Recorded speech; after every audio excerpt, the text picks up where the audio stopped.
dans ce grand format, on s'intéresse donc aux batteries pour véhicules électriques avec toujours Pierre Valentin et Olivier Ken, donc, qui est en plateau avec nous. Pourquoi est-ce qu'on parle de plus en plus de ces batteries, tout d'abord, Pierre ?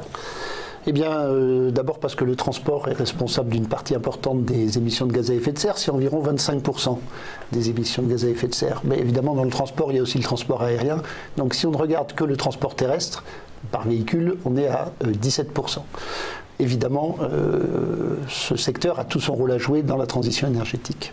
A-t-on une idée de la taille de ce marché ? Oui, alors le marché des voitures, c'est à peu près 100 millions de véhicules. Le marché des véhicules électriques, c'est pour l'instant 1 million. Donc c'est un relativement petit marché, mais qui croît à une très grande vitesse, puisqu'on pense que d'ici 2025, on sera autour de 10 millions de véhicules. Alors, il faut savoir que c'est un marché qui est assez dominé par la Chine, puisque sur 1 million de véhicules, il y en a à peu près 500 000 qui sont vendus en Chine. Et bien sûr, les grands leaders du marché sont les constructeurs chinois, BYD, Geely. Mais il faut quand même noter en Europe le point important du groupe Renault, puisque Renault et Nissan n'ont pas loin de la moitié du marché européen. Olivier, je me tourne vers vous. Quel est le principal moteur de ce développement ? Le principal moteur, comme le mentionnait Pierre, est la législation, indiscutablement, puisque, comme vous savez, l'Europe s'est engagée à réduire ses émissions de 45% à horizon 2025. Donc ça passera nécessairement par le développement de véhicules hybrides et électriques. On peut également citer indéniablement le succès commercial de Tesla, qui a fait passer le véhicule électrique du stade de prototype avec son Roadster au véhicule de masse, puisque le modèle 3 a enregistré à ce jour plus de 450 000 commandes et a entraîné un effet boule de neige auprès des constructeurs. Aujourd'hui, la majorité des constructeurs a annoncé sa feuille de route en termes de véhicules électriques. Donc on va avoir un effet, un driver qui va venir de l'augmentation de l'offre. Vous avez à peu près aujourd'hui 20 modèles, vous en aurez 58 à horizon 2020 qui ont déjà été annoncés.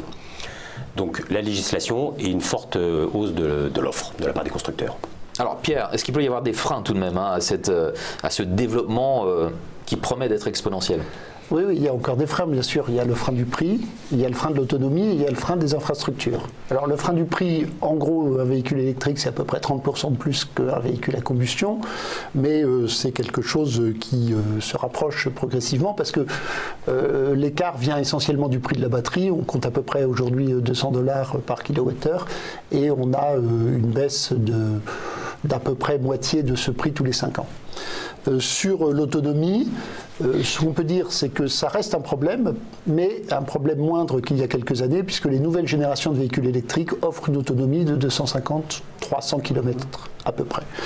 Enfin, sur l'infrastructure, il faut évidemment avoir des bornes de recharge, et des bornes de recharge, il n'y en a pas tant que ça, puisque dans le monde entier, il y en a 1 million, donc c'est pas énorme.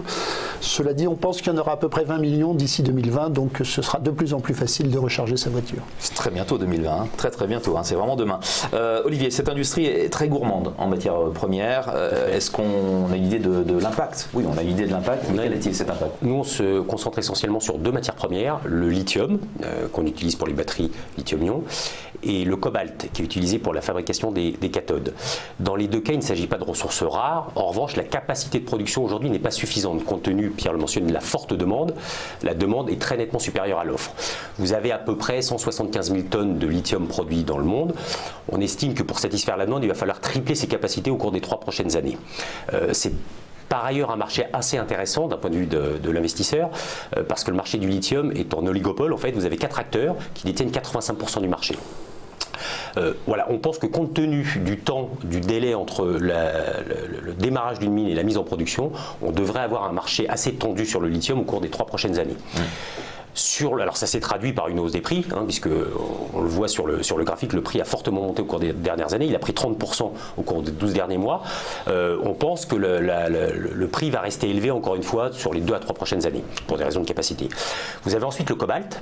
Le cobalt qui là encore n'est pas une ressource rare, en revanche qui pose un problème en termes d'approvisionnement, parce qu'il faut savoir que 60% des réserves de cobalt sont produites en République démocratique du Congo. Une zone qui Donc c'est pas rare, mais c'est concentré. Hein. C'est concentré, c'est une zone qui n'est pas toujours très stable. Ça, c'est le premier point. Le deuxième point, c'est que sur ces 60% de production, vous avez à peu près, on estime, entre 25 et 30% qui vient de mines artisanales. Qu'est-ce qu'on entend par mines artisanales? Ce sont des mines qui font travailler les enfants, en gros. Voilà. Donc aujourd'hui, vous avez une très forte demande pour le cobalt, mais vous avez dans le même temps une très forte pression de la part des ONG, des gouvernements et je pense bientôt des consommateurs, afin de s'assurer que le cobalt vient de mines qui ne sont pas des mines artisanales. Donc ça va réduire encore plus l'offre. Le prix du cobalt a doublé au cours de 2017. On pense qu'il va encore monter fortement au cours des 3 prochaines années. Pierre, est-ce qu'on produit suffisamment de batteries pour répondre à la forte demande des constructeurs? Non, on n'en produit pas suffisamment, évidemment.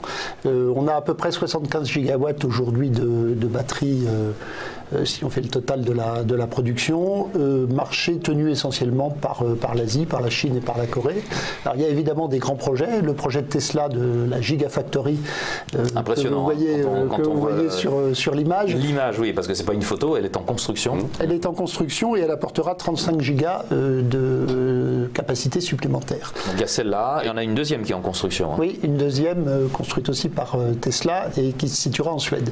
Mais tout ça ne suffit pas et on considère qu'il faudrait à peu près 5 usines de la taille d'une Gigafactory Tesla pour faire face au développement du marché du véhicule électrique. Et évidemment, il serait très souhaitable que l'Europe tienne sa place dans le monde de ces Gigafactories. Olivier, dites-nous à présent comment vous investissez sur cette thématique, hein, celle des batteries pour véhicules électriques. Ça vous intéresse beaucoup? Alors on le fait à travers un fonds qui s'appelle Ecofi Enjeux Futurs, qui est un fonds action international, un fonds ISR, c'est-à-dire un investissement socialement responsable, ce qui veut dire qu'on sélectionne nos valeurs sur 2 critères, des critères financiers et des critères extra-financiers, basés sur l'ISR. Donc on travaille en collaboration avec notre équipe ISR pour le choix et le suivi des valeurs. Plus généralement, ce fonds investit sur 6 thématiques qui sont les énergies renouvelables, l'efficacité énergétique, le traitement de l'eau et les déchets, la santé, les services à la personne et l'éducation et la certification. Alors on est bien sûr investi sur les véhicules électriques qui constituent un enjeu dans cette transition énergétique et on est investi très en amont sur la production des matières premières qu'on mentionnait tout à l'heure, les producteurs de lithium. On est actionnaire du leader mondial de la production de lithium qui s'appelle Albemarle. On est également actionnaire d'une société leader mondiale de production des cathodes qui est une société européenne, belge, qui s'appelle Umicore, qui remplit à la fois les critères financiers et également les critères d'ISR. Je mentionnais la problématique du cobalt. Umicore a mis en place une traçabilité parfaite de son approvisionnement en cobalt. Voilà, ce qui, à mon sens, constituera certainement une barrière à l'entrée au cours des prochaines années parce qu'on demandera nécessairement aux constructeurs de s'assurer de la traçabilité de leur approvisionnement en cobalt. Parfait. Merci beaucoup Olivier pour toutes ces explications. Merci à vous Pierre d'avoir été avec nous. Aujourd'hui, à suivre la dernière rubrique de cette émission, le vrai faux de l'ISR.